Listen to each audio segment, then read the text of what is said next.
മൂത്ത ആൾക്കാരോട് എന്തെങ്കിലും അപമര്യാദയായ ഒരൊറ്റ വാക്ക് പറഞ്ഞാൽ തങ്ങൾ പറയുന്നു അപ്പ പറഞ്ഞു ഉപദേശിച്ച് തിരുത്തിക്കൊള്ളണം. ഒരിക്കൽ വിട്ടുവീഴ്ച കൊടുത്താൽ പിന്നെ അതങ്ങനെ വളർന്ന് വളർന്ന് വളർന്ന് നിയന്ത്രിക്കാൻ കഴിയാത്ത രൂപത്തിലാകും. സ്വന്തം ജേട്ടത്തിയോ അനുജത്തിയോ സ്വന്തം ചേട്ടനെ അനുജനോ പേരെടുത്ത് വിളിക്കുന്ന കേട്ടാ വാപ്പ വിളിക്കണം. ഒരു കാര്യം പറയട്ടെ, അതെന്റെ ആരാ? അത് മൂത്താള്. ഇപ്പൊ എന്താ വിളിച്ചേ? പേരെടുത്തല്ല വിളിച്ചേ?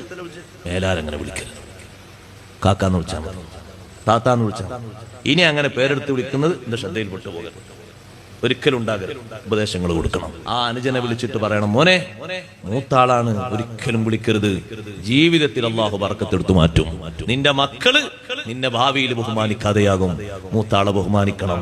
ബാപ്പ പറഞ്ഞു കൊടുക്കണം മക്കൾക്ക്, ഞാനില്ലെങ്കിൽ നിങ്ങളെ ഈ വീട്ടിലെ മുഴുവൻ കൈകാര്യങ്ങളും ചെയ്യേണ്ട ആളാണ് മൂത്ത ഇക്കാക്ക. മൂത്ത ചേട്ടൻ ബാപ്പാന്റെ സ്ഥാനത്താണ്.